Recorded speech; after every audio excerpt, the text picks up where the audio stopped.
At our grandfather's wake, my cousin pulled me aside and whispered, "Your brother sold the family business behind your back." My hand shook as I asked, "What are you talking about?" He handed me a signed contract, with my brother's name on it. My parents gasped, "Tell me this is a lie."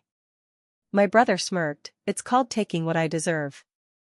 But when I pulled out my own documents, his smile faded fast. This happened last month. It's still raw. Still makes my stomach twist every time I think about it. I'm 41, married, 2 kids, live in Makati, Philippines. I run what used to be my family's business. Or at least, I thought I did. It all started during my grandfather's wake in Cebu. He passed away at 89, quietly, in his sleep. He was the founder of our furniture manufacturing business, known across Visayas and Mindanao. He built that company from scratch after the war. His story was something we grew up with, how he worked barefoot in a woodshop, how he turned one chair into an empire. The wake was in our ancestral home. All the relatives came home for it, cousins flying in from the US, aunties and uncles from Davao and Manila. It was a sad but warm gathering. The house smelled like sampaguita and candles. People were catching up, praying the rosary, telling Lolo stories. Then my cousin Miguel, same age as me, but we were never super close, pulled me aside. He had this weird look in his eyes. I thought maybe he just needed to vent or wanted to drink. But he said, "Can we talk? Privately?" We walked outside to the garden, by the old mango tree. He pulled a manila envelope from his bag and handed it to me. I opened it. Inside was a thick contract. I remember the header, Agreement for Sale of Business Assets. My stomach dropped. I flipped through the pages. My brother Marco's name was all over it. His signature too, real, dated just 3 weeks ago. Right after Lolo had been hospitalized. I looked at Miguel. "What the hell is this?" He said, "Marco sold the business to a holding company based in Manila. Some real estate developer." I just stared at him. I couldn't process it. He can't do that. He doesn't own the business alone. Miguel nodded. Exactly. I felt cold. I couldn't feel my fingers. I wanted to scream. I thought maybe this was a prank or some misunderstanding. Maybe Marco signed something by mistake. Maybe this was a draft or fake. But the papers looked real. Stamped. Notarized. I went back inside, straight to my parents, who were sitting in the sala talking to relatives. I didn't wait. I walked up to them and said, "We have a problem." My mom's smile faded. "What's wrong?" I handed her the papers. She looked at them, confused. My dad grabbed them and started flipping through fast. His face changed in seconds, from confusion to disbelief to full rage. "Is this real?" my mom whispered. I didn't answer. I just looked around, scanning the room for Marco. He was at the back, talking to our cousin Ricky, laughing. I walked straight up to him and said, loud enough for half the room to hear, "Did you sell the business?" His smile froze. "What?" I held up the papers. "These. You signed these. Did you sell our business without telling me?" Silence. People were turning to look. Some stood up. The room went dead quiet. Marco looked at me, then at the papers. Then he shrugged. Shrugged. He said, "It's called taking what I deserve." My dad stood up. "What do you mean you deserve it?" Marco looked at him, calm as hell. "I've been the one fixing everything the past 2 years. I talked to clients, dealt with suppliers. I kept things moving while he pointed at me, sat comfy in Manila playing manager." I stepped closer.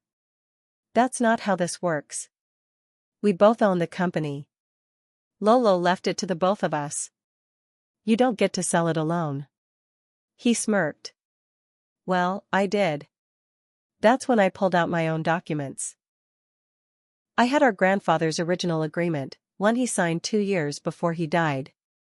It outlined ownership terms, clearly stating that both heirs must consent to any sale. I had it certified and backed up. I showed it to our parents and to our uncle, who used to be a lawyer. Marco's face changed. He looked at the papers, then at me.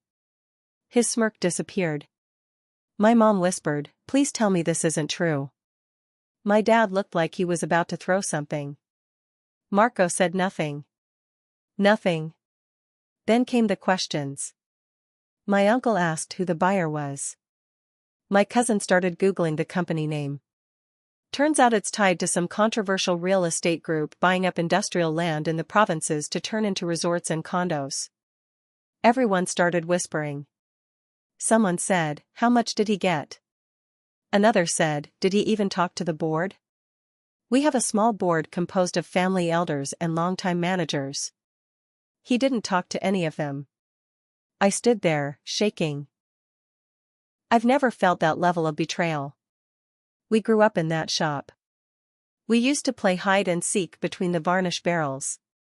Lolo used to let us help paint the test chairs.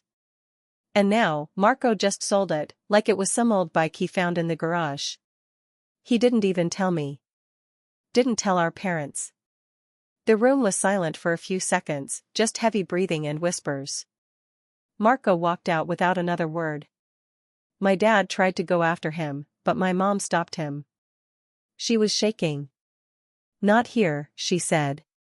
"Not at your father's wake." We didn't sleep that night. I stayed at the old house with my parents. We sat around the dining table until sunrise.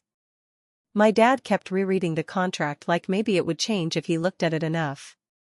My mom cried quietly most of the night. "I trusted him," she said, over and over. "I don't understand why he'd do this." The next morning, I started calling our lawyer in Cebu. I wanted to see if we could freeze the deal or stop any transfer. I sent him both sets of papers, Marco's secret contract and Lolo's signed agreement naming both of us as equal co-owners. An hour later, he called me back. His voice was tense. "There's a bigger problem," he said. "Your brother filed paperwork in Davao last month. He transferred the company shares under a holding company that only has his name on the board." "What? That's illegal, right?" "It's shady. Possibly fraudulent. But he used a backdoor, looped it through a shell company registered under his wife's maiden name. We'll need time to build a case." I couldn't believe it. Marco didn't just sell the company. He moved things around first, so on paper, he looked like he had the full rights. He planned this. Carefully. Quietly. He must have started the paperwork while Lolo was in the hospital. And here's the part that made me almost puke, the buyer? It was someone we knew. A family friend. A guy named Rafael Ong. He and Lolo used to play golf together. Rafael was in the furniture business years ago but moved to property development.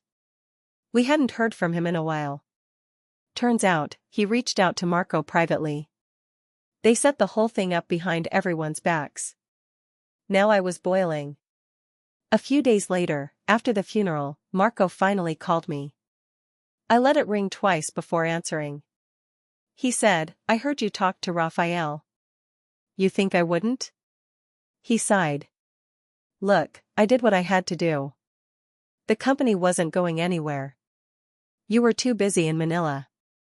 The business needed real growth." I said, "You lied to our parents. You forged ownership.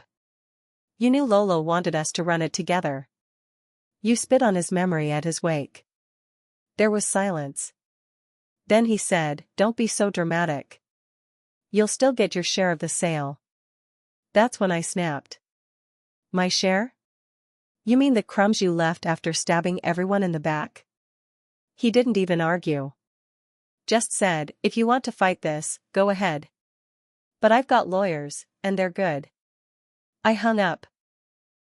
2 days later, our uncle, Lolo's youngest brother, called an emergency family meeting. All of us gathered again in the living room, minus Marco. My uncle said, "I've seen everything now. This is not just betrayal, it's theft. He suggested we press criminal charges. He said he'd back us up, pay for the initial legal team. My parents agreed. Even our cousins who weren't involved in the business stood up and said they'd support us. But that's when things took another turn. My aunt, Marco's godmother, stood up. I think you're all being too harsh. Marco has a point. Maybe it's time the business moved on. That place has been dying for years. I couldn't believe it. She was taking his side. She continued, we should be grateful he found a buyer. You know how hard that is these days? People started arguing. Voices raised. Someone shouted, this is what he wanted. To divide us.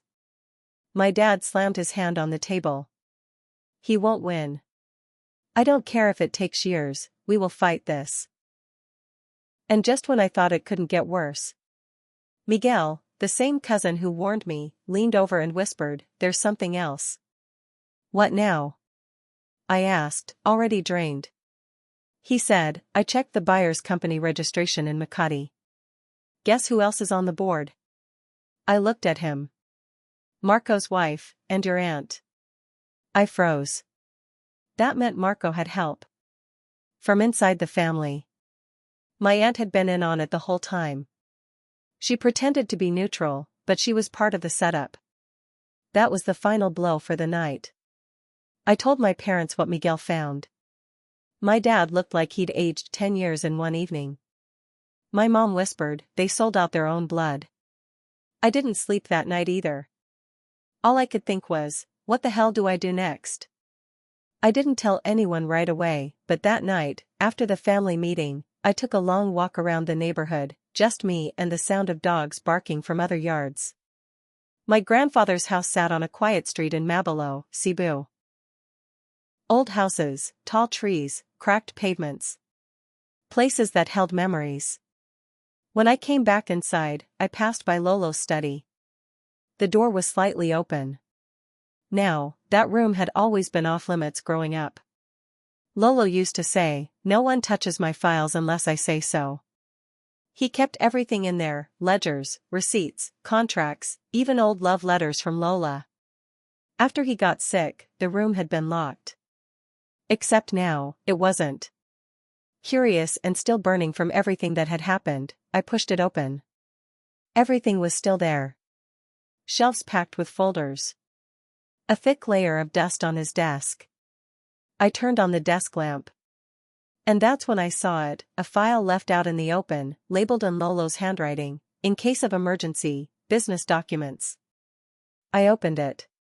Inside were scanned receipts, notarized forms, and something else, a signed letter. Dated just a few months before he was hospitalized. It read, to whom it may concern, in the event of my death, it is my wish that the business remain jointly managed by my grandsons, Ramon Jr., me, and Marco.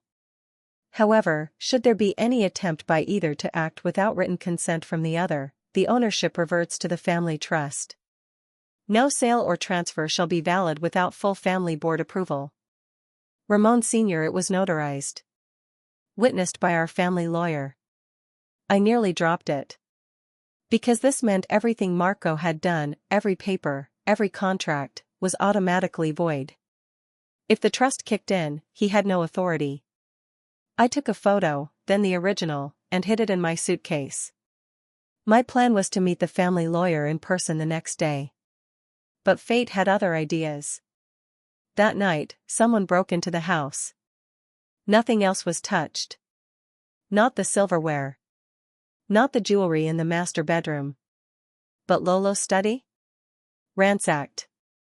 Papers everywhere. Drawers pulled out.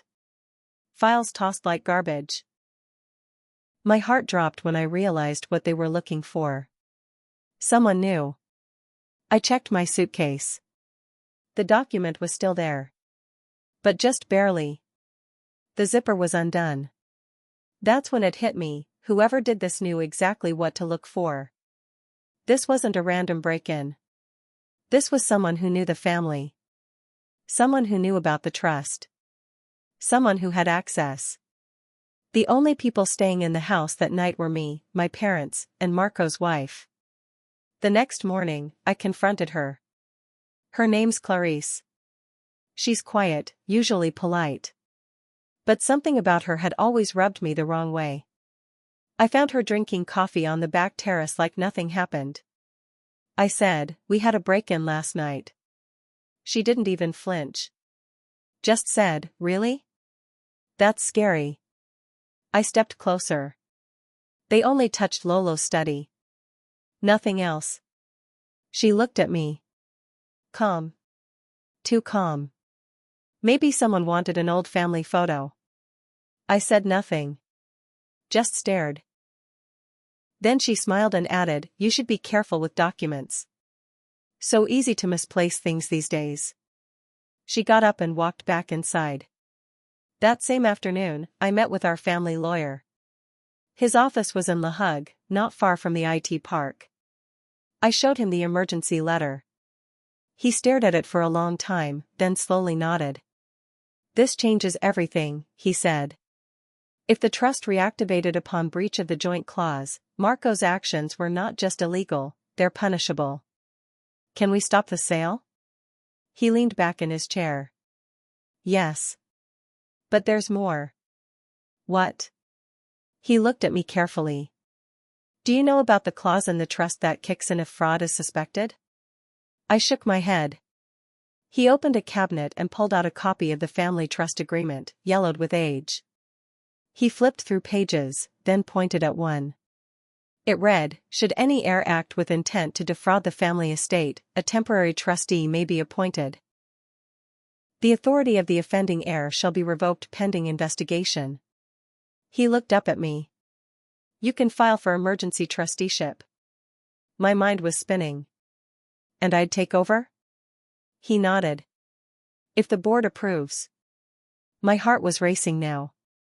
We had a real shot. A legal way to not just stop the sale, but to take control and protect what's left. But then came the real twist. As I was about to leave, his assistant came in with a USB drive. "You'll want to see this," she said to the lawyer. She plugged it into the computer. On the screen was a copy of an email thread between Marco and Raphael, the buyer. The email was short, but it said everything: "Transfer's almost done. Lolo doesn't have much time left anyway. Once he's gone, we can push through. Clarice has the originals ready. She knows where he keeps the key." Dated 5 days before Lolo passed. I couldn't speak. They were waiting for him to die. I left the lawyer's office shaking. My hands, my legs, they wouldn't stop. I texted my dad to meet me at the house, just him and Mom. I needed them to see everything: the trust clause, the emergency letter, and now, the smoking gun email. By 6 p.m., we were back in the study. I showed them everything. My dad stared at the screen like he was watching a car crash in slow motion. He kept muttering, "My son, my own son." My mom cried. Not sobs, just silent, streaming tears. She kept holding the document Lolo had written, her thumb brushing over his signature again and again. Then she whispered, "We have to tell everyone." So we did. My dad called a full family meeting. Same living room. Same ancestral house. This time, no prayer candles. No rosaries. Just tension so thick you could feel it pressing down on your chest. Marco showed up late.